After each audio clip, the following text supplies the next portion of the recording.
Alright, esawa kasitazikona musanvu bwe tu expect to see me live on your TV, on your screen, on your phone. Amanya bampita kali lugambo Pro Max Simple MC nsanyuse okubate nga ndi namwe basebo ne banyabo buli omu gyosinzira okubango tuwachinga ogambo utya assalamu alaikum warahmatullahi ta'ala wa barakatuh. Omukyala akulembera akakiiko keddembe ly'obuntu ketuyita Human Rights Committee Mariama Wangadya Emmandwa Bwanika emulinnye.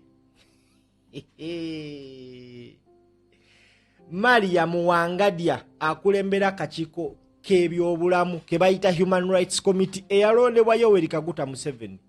Emmandwa Bwanika emulinnye n'ayasa ebyaama bya mukama we. Tambuza video bannaye ntuuse bampita simple. Mbuuza ku mwena abatuwachinga gyosinzirira okubango tuwachinga kasita ntuuse nyamba eno video giteekeko share ngenda ddu kuviira ku ntono side ki side wa jemba nsookera mbabuzaako abawangalira mu USA mugamba mutya abawangalira mu the entire Europe abali mu Asian abali mu Africa abali mu Middle East mbabuzaako nti assalamu alaikum warahmatullahi wabarakatuh. Omukyala akiikirira oba akulembera akakiiko keddembe ly'obuntu Human Rights Committee akavunaanizibwa ku kukuuma eddembe ly'obuntu mu ggwanga Uganda Mariama Wangadya yavuddeyo n'ayasanguza ebyaama bya mukama we Yoweri Kaguta Museveni. Nga sinaba kukuwa mawulire ago munzikirize bassebo ne bannyabo ate mbeeko obubaka bw'empisaawo kanaakalango baakasasulidde. Yes, sente nnyingi nnyo.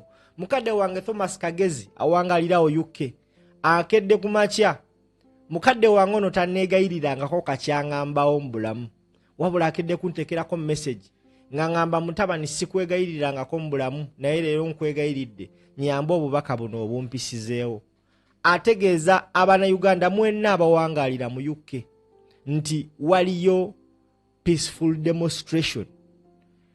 Eno yo yankizo nnyo era buli munnayuganda awangalire UK osaana n'ogibaamu.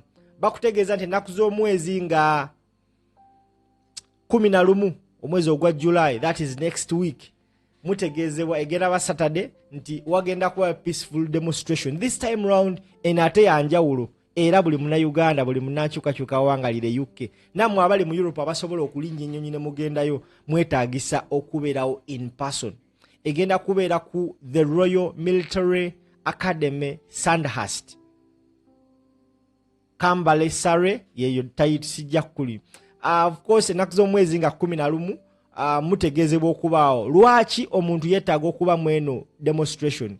Eno egenda kuba yanjawulo ku demonstrations ewali obaddemukko gwe munnayuganda awangalire UK kubanga eno mugenda ku ssomero erya Sandhurst erimanyikiddwa ng'essomero erisinga okutraininga amagye mu nsi yonna. Mugenda kubeerawo okwekalakaasa era ensonga bagamba nti calling on the UK government to stop training human rights abusers from Uganda at its defense colleague and to send dictator Museveni's grandchild Ruhamaya Kainerugaba home. Abantu bagamba tukoye akamanyiro twagala omwana wa Muhoozi Kainerugaba ali ku Sandhurst addizibwe waka. So bagamba mwenna mutegeezebwa okubaawo mu demonstration eno egenda okubeera ennaku z'omwezi nga 11. Akalawo kano kasasuddwa ssente nyingi munansonyiwa okuba nti nkamazeeko obudde n'ekibadde kinkakatako nga nina okukakula kubanga omusimbi ogutokomoka omusimbi ogutali nti in cash money naye just omusimbi gwenjogerako gwe gw'okulwanirira eggwanga lyange kinkakatako kubanga mbadde nina okuba akalango kaneeno. Kati bassebo ne bannyabo tambuza video ntuuse kuggulire erindeese olunaku olwaleero nga bannayuganda beteekateeka okgenda okwekalakasa e Sandhurst. Bino nayo bikulu olina obimanya. Omukyala Mariama Wangadya akulembera akakiiko ka Human Rights avuddeyo n'abaako obubaka bwawe eggwanga ku ngeri Museveni gy'alondamu abantu be.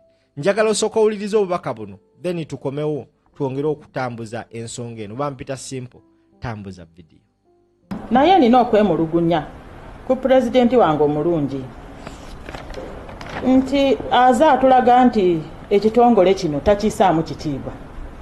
Lwaki ndowooza bwe ntyo? Bwe ndaba bamemba bazaalonda ku kakiiko kano, kino ekifo yakifuulanga ew'okukanyuga abantu abalonzi be bakoowa. Kaŋŋamba oli munnabyabufuzi weesimbyewo oba kampe ekyokulabirako oba maybe bulambulirowa ogudde mu kalulu okaabye ennyo abalonzi bankamula ndi mwavulu nkupe sikyalina kakulya ndi mulwadde muyi waliwo ekimbe kyemaze nakyo emyaka 3 neetaaga ARVs. Genda mu kakiiko k'eddembe ly'obuntu. Pulezidenti nkukubira omulanga akakiiko kano kalina omulimu gw'amaanyi nnyo mu ssemateeka. Enyingo 4 mu ssemateeka. Chapter 4 of the Constitution is the biggest chapter. It contains the Bill of Rights. Akakiiko kano ke kalina mandate esinga obugazi eri serious ekwata ku ddembe ly'Abannayuganda. Naye abantu b'ozoolonda nti lwakuba oyagala kubawonya abamanerenda loan sharks abagala oba wambako ebyabwe okubatwala mu kooti nti genda ogira otuulako eri. Sebo taata Natasha nkwegayiridde akakiiko kano tandika okassaamu ku kitiibwa. Tomorrow I will not be here. Era ekisanja kyange kiggwako omwaka ogujja mu September. Naye nsaba pulezidenti bw'oliba olonda ssentebe ne bamemba b'akakiiko kano, akakiiko kawe ku kitiibwa.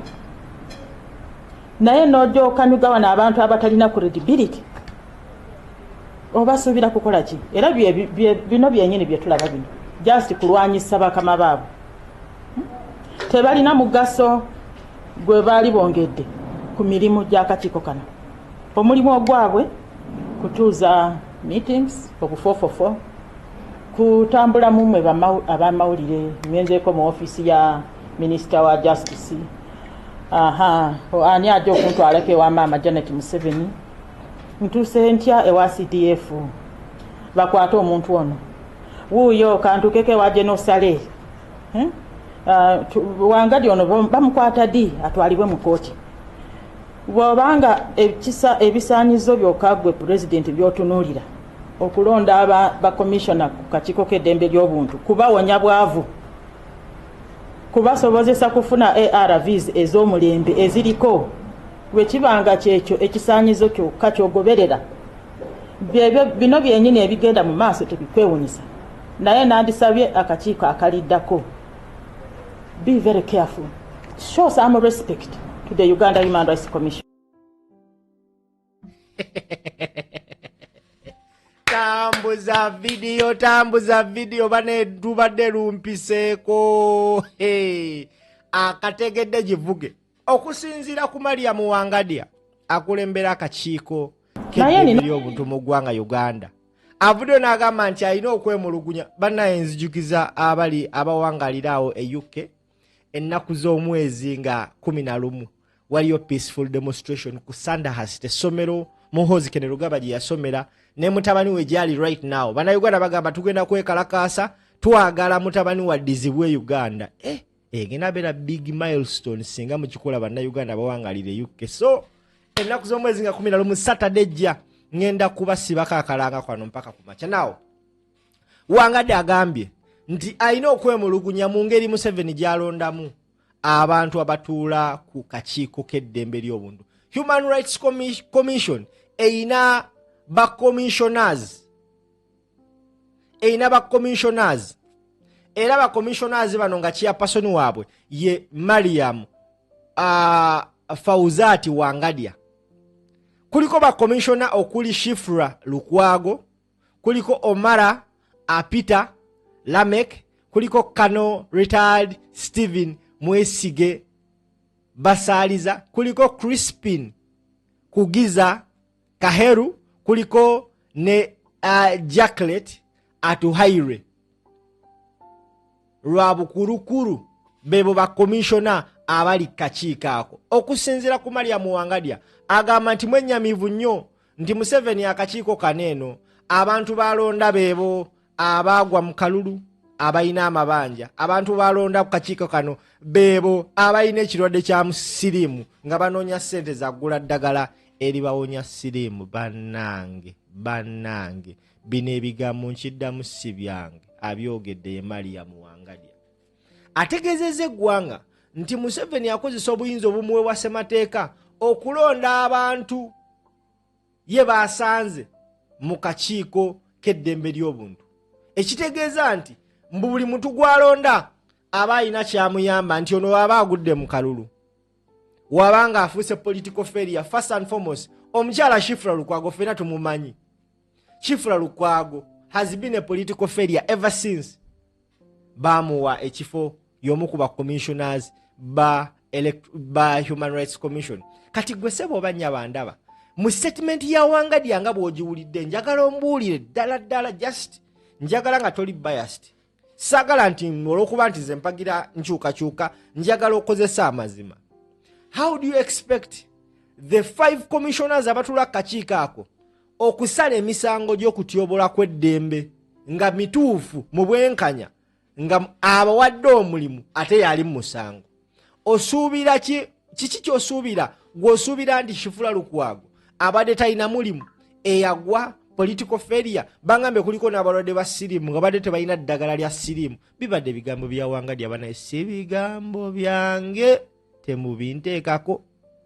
Wangadya agamba nti abantu bava eri nga bibalemye ensi bakubye. Museveni n'anoonya w'abakasuka n'agamba gwe genda mu Human Rights Commission ate nga bafuna ssente. Kati gwandaba njagala kubuuza kibuuzo. Gwe olowooza taata w'omwana wabanga akuwadde omulimu, omwana we n'akeera ku makya n'akola ebikolwa ebityoboola eddembe ly'omuntu nga n'ensi yonna ebiraba, do you expect those people to sit down and question the son? Ayinza n'obba kuba empi. Wangadya emmandu abwanika emulinnye n'akola statement.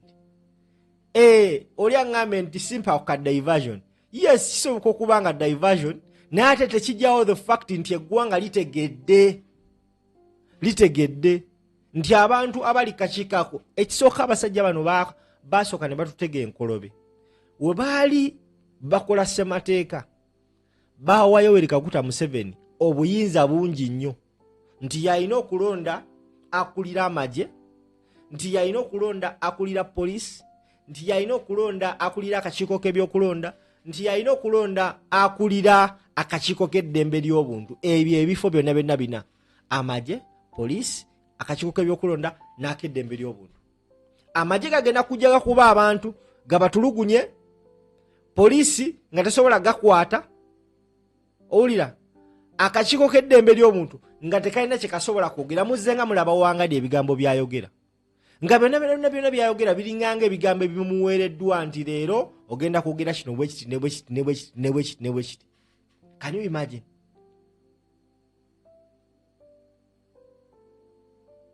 Era waliwo ngambye simple, oyo Wangadya ali mu kye bayita kicks of a dying horse.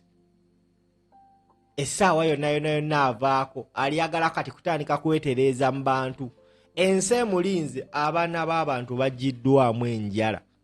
Wangadya obadde ng'otunula, obadde olinda ki okwogera ku nsonga zino? Kati avudde n'ategeeza eggwanga nti abantu baneno beekobanye baagala mulwanyisa. So ekitegeeza luno lutalo lwa byanfuna. Bali abasigadde balayika bamukooye baagala bamuggyeko bateekeko oba oliawo omu ku bo. Kati olutalo luli within them, bassebo ne bannyabo bano bagenda kweyabya. Kanziremu nkuzannyire statement za Wangadya emu ku emu nga tugitunulamu, then ombuulire kiki ddala ekigenda mu maaso. Wangadya agambye ati naye nina okwemulugunya ku pulezidenti wange omulungi nti aze atulaga nti ekitongole kino takisaamu kitiibwa. Lwaki ndowooza bwe ntyo?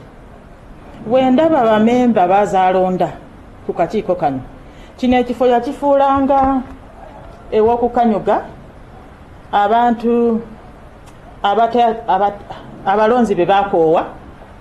Kaŋŋamba oli munnabyabufuzi weesimbyewo oba kampe ekyokulabirako oba maybe bulambulirowa ogudde mu kalulu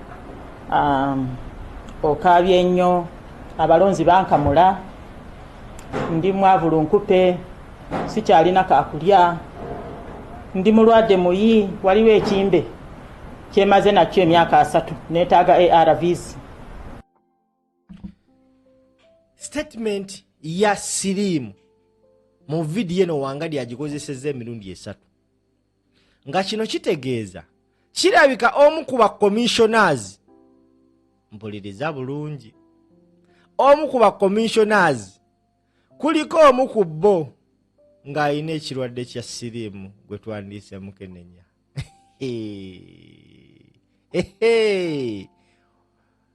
Jesus is Lord. Jesus is Lord. Eyo statement agiddinganya emirundi egiwera. Statement agiddinganya emirundi egiwera ng'agamba nti Museveni akozesezza akakiiko k'ebyokulonda okubaako baasanyusa. Waliwo abantu bangi nnyo be baakuba mu kalulu nga ssente zaamugwako akalulu kaamukamula. Nkugambye era nziramu ne nkugamba kuba commissioners abali mu kakiiko ka Human Rights Commission kuliko Shifra Lukwago, kuliko Omara Apita Lamex, kuliko Kano retired Stephen Mwesige Bazalisa, kuliko Crispin Kugiza Kaheru, kuliko Jacqueline Atuhaire Lwabukukuru, kuliko ne Simon Nsubuga. Kati abo bonna bassebo ne bannyabo njagala kubanga nkubuuza ekibuuzo ku abo bonna be nkumentioningidde ani alina siriimu? Naye Wangadya olala obanga ozze, please try to elaborate more. Bannayuganda Wangadya kolera abantu ku bonna abo mentioninze ani alina siriimu atugambe nti abamu baaleetebwa just kufuna ssente kutwalibwa kubanga bafuna eddagala lya Mukenenya. Bampita kali lugambo Promax, njagala ovuge video eno, njagala ogivuge nkwegayiridde. Kati kasoke mpiseewo akalawo kaneno.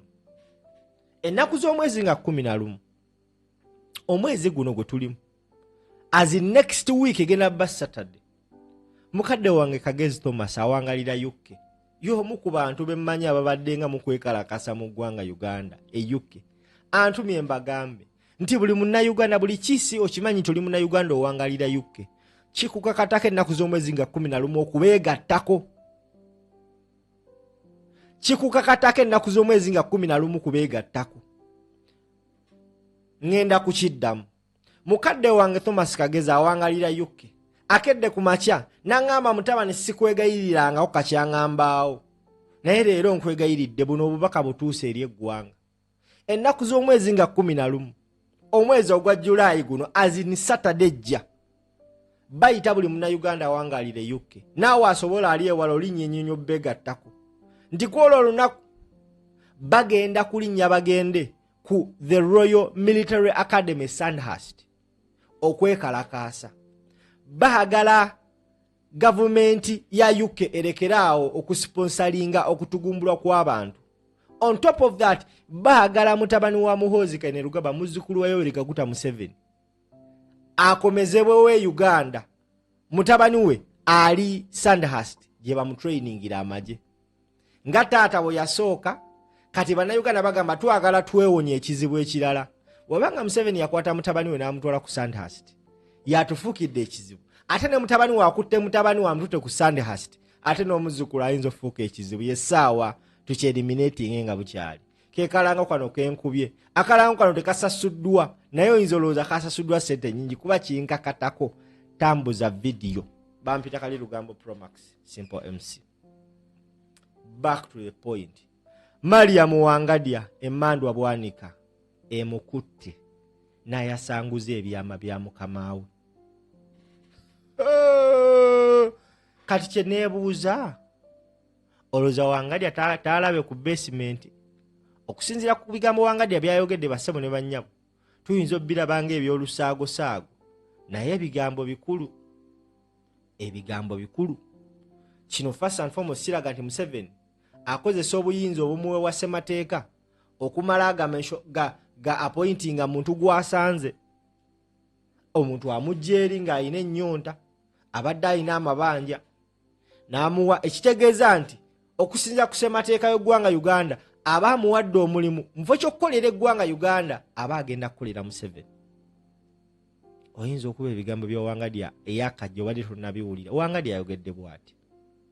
Naye nina okwemulugunya ku pulezidenti wange omulungi nti aza atulaga nti ekitongole kino takisaamu kitiibwa. Lwaki ndowooza bwe ntyo? Bwe ndaba bamemba bazaalonda ku kakiiko kano, kino ekifo yakifuulanga ew'okukanyuga abantu abalonzi be bakoowa. Kaŋŋamba oli munnabyabufuzi weesimbyewo oba kampe ekyokulabirako oba maybe bulambulirowa ogudde mu kalulu,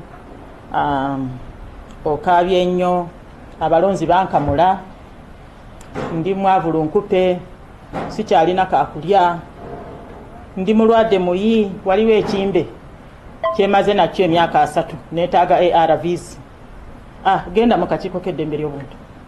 Pulezidenti nkukubira omulanga, akakiiko kano kalina omulimu gw'amaanyi nnyo mu ssemateeka. Ennyingo 4 mu ssemateeka. Chapter 4 of the Constitution is the biggest chapter. It contains the Bill of Rights. Akakiiko kano ke kalina mandate esinga obugazi eri serious ekwata ku ddembe ly'Abannayuganda. Naye abantu b'ozoolonda nti lwakuba oyagala kubawonya abamanerenda, loan sharks, abaagala oba wambako ebyabwe okubatwala mu kooti nti genda ogira otuulako eri. Ssebo taata Natasha, nkwegayiridde akakiiko kano tandika okassaamu ku kitiibwa. Tomorrow I will not be here. Era ekisanja kyange kiggwako omwaka ogujja mu September. Naye nsaba pulezidenti bw'oliba olonda ssentebe ne bamemba b'akakiiko kano, akakiiko kawe ku kitiibwa. Naye n'ojja okanyuga wano abantu abatalina credibility, obasuubira kukola ki? Era bino byennyini bye tulaba bino just kulwanyisa bakama baabo. Tebalina mugaso gwe baali bongedde ku mirimu gy'akakiiko kano. Omulimu ogwabwe kutuuza meetings obufofofo, kutambula mumwe abamawulire, ngenzeeko mu ofiisi ya minisita wa justice. Ani ajja okuntwalako ewa maama Janet Museveni, ntuuse ntya ewa CDF bakwate omuntu ono, wuuyo kantukeko ewa Genosale. Wangadya ono bamukwata ddi atwalibwe mu kooti. Bw'obanga ebisaanyizo byokka gwe pulezidenti by'otunuulira okulonda ba commissioner ku kakiiko k'eddembe ly'obuntu, kubawonya bwavu, kubasobozesa kufuna ARVs ez'omulembe eziriko, bwe kibanga kyekyo ekisaanyizo kyokka ky'ogoberera, bino byennyini ebigenda mu maaso tebikwewunyisa. Naye nandisabye akakiiko akaliddako, be very careful, show some respect to the Uganda Human Rights Commission. Oyo ye mukyala Mariama Wangadya. Oyo ye mukyala Mariama Wangadya.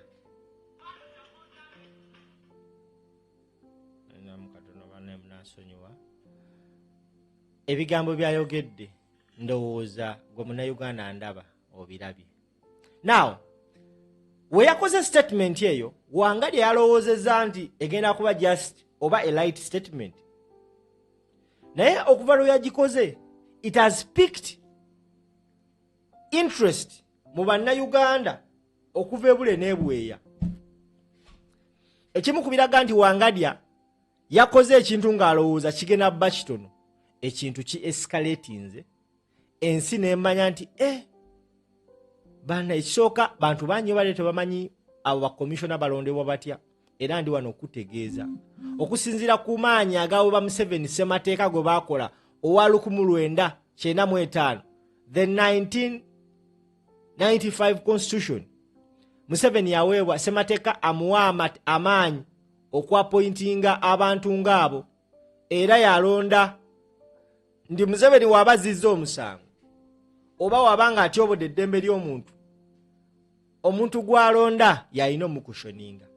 Ensonga lwaki olaba nti human rights violation has been rampant, has been so much in Uganda, nti abantu abo abasinga ayinza n'okuba nga abadde ali ku lasting ennyumba ye bagitwala, Museveni n'amuwa akalimu n'akwata ssente n'anunula ennyumba ye. Njagala kubuuza gwandaba, olowooza omuntu oyo asobola okuteeka Museveni ku nninga? Mujjukira omukyalo ono n'akakiiko ke Kyagulanyi Ssentamu Robert Bobi Wine yagenda mu kakiiko ako. Simayo bamujjukira olunaku olwo. Katono nnyo bali munansonyiwa.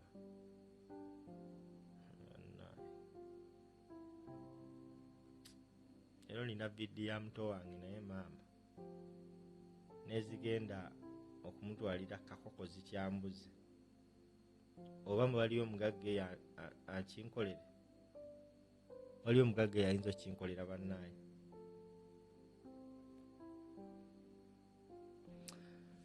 Okategereke mbadde ngamba now okumanyanga ensonga zino z'escalatinze, Human Rights Commission ng'eyita ku mukutu gwayo gwa X evuddeyo okutandika okukuba baaka kasita bazudde nti ensonga zitabuse eggwanga liziguddemu.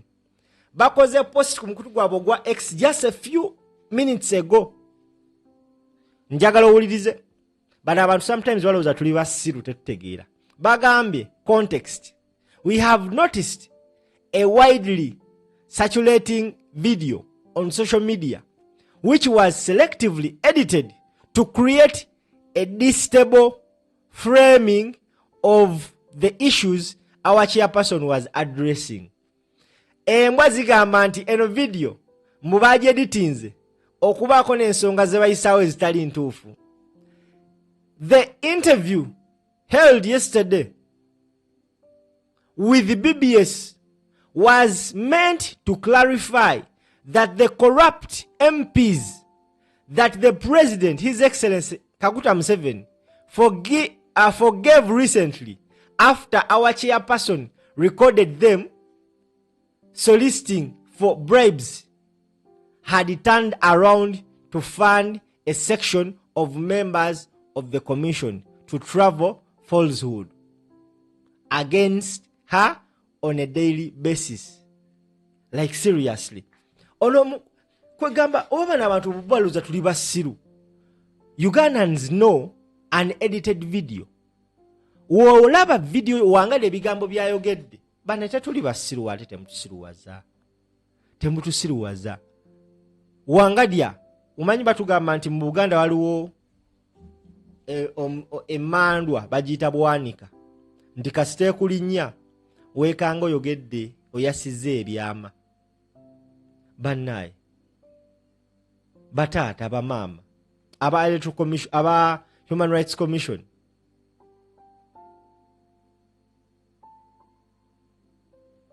wemutulabako amatu ate bambi mulekerawo okulowooza nti tuli mbuzi. Bwe mutulabako amatu bamaama bataata temutulowooza nti tuli mbuzi. Batandise kati okwekubirako baaka. Now omukulu amanyikibwa nga Baramu Barugahale ne bannaye nze simanyi nakumanya. Baramu Barugahale ali luddawa avudde asoso vaayo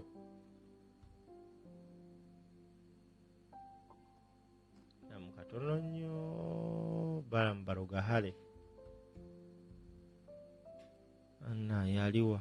Baramu Barugahale yasoso vaayo okoneminga Wangadya ku nsonga eno. Kandabe njala noonya wano tweet ya Baramu Barugahale. oba oli awo Munnayuganda onoomanya ensonga kuba kati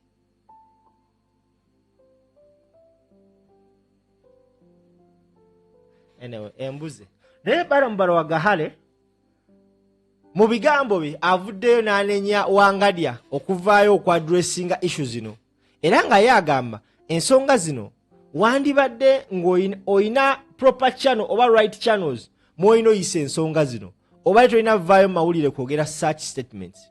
Kino kitegeeza nti ebisooka byayogedde Balamu abikkiriza nti bituufu.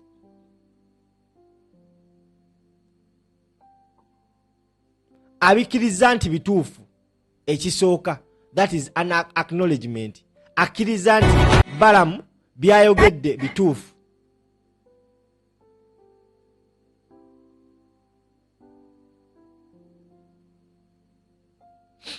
Kati kugamba aba Human Rights Commission baagala kutulabanga basiru abatalina magezi ndi basobola okera ku macha ne bayisayisaawo ekiboozibozi nti ffe tubeera awo nga tetutegeera. Ebigambo Wangadya byayogedde n'omwana omuto akiraba. W'otunuulira ba commissioners bonna n'otandika obasikutunaizinga one by one omu ku omu, Wangadya ebigambo byayogedde bituufu. Kuba commissioners bonna nga bwe mbakusomedde kuliko abaagwa ba political failures, kuliko abalina ensonga zaabwe be baasindika bagamba nti gwe ogudde kankukasukeyo era mulindeeko. Waliwo n'abamu aba opposition be nategedde nti baagwa balina gye bagenda obbanyiga ewali silent nga tomanyi. Mugenda tandika owulira aba special envoys, mugenda tandika oli gwe basindise mugundi commissioner mu kitongole ekimu because eyo waliyo sente. Bano ba commissioners bafuna sente. Wangadya ali ku level yemu n'eyabyabakama akulembera electoral commission. Commissions nyingi nnyo era gy'ogenda okwekanga ng'abantu bonna abali mu commissions ezisinga mu Uganda bantu baabwe. So gwe ssebo oba nnyaba ndaba mugenda kunzikiriza ate mberekereze. Nyongera okubeebaza ababadde batulaba okuva gye twatandikidde era okuyisaawo okubaka buno once again okwongera obbajjukiza nti ennaku z'omwezi nga 11 omwezi ogwa July omwaka guno 2026 egenda kuba Saturday. Abantu abawangalire UK mutegeezebwa okubeerawo in person ku peaceful demonstration egenda okubeera ku Royal Military Academy Sandhurst. Era mugambi mutegeezebwa nti banaye mujje tubeewo okusinziira ku details zenfunye. Omulamwa gweno demonstration bagamba calling on the UK government to stop training human rights abusers from Uganda at its defense colleague and to send dictator Museveni's grandchild Ruhamaya Kainerugaba home. Omulamwa gwabwe gwakuteeka gavumenti ya UK ku nninga okulekerawo okutraininga abatyobola eddembe mu Uganda era n'okubasaba basindike muzzukulu wa Museveni Ruhamaya Kainerugaba akomewo Uganda. Mutabani wa Museveni, muzzukulu wa Museveni, mutabani wa Muhoozi ali Sandhurst ne bamutraininga. Abaana bagamba obanga abakadde baffe abaatusookawo baalemererwa okulwanisa ekizibu kya Kainerugaba okusomera Sandhurst nga yatubonyaabonya, kati twagala ffenaffe tulwanyise ekizibu kya muzzukulu we because omutabani waabanga yatulika essaawa zino ate ng'asindise n'omuzzukulu, ekitegeeza nti ate n'omuzzukulu ayinza okuba worse than the dad. Eno demonstration egenda beera kabunamawanga era tusaba banaye tusabira ddala mugende mubeeyo. Nze singa nalina obusobozi singa nali UK, just spend that day ogenda obeewo. Obubaka buno nno bulabika ngenda bufiirako ebyaddala. For those of you watching us for the first time, nkwaniriza one more time eno bagiyise Vast Range 256 YouTube channel omukutu kwe tubeera. Osobola okusubscribinga for more. Ngenda kuba ate nga mberekereza tugenda kukwatagana mu ddakiika ntono nnyo from now. Ngenda banga nkomawo n'amawulire amalala. Mbeere bulungi, muweraba.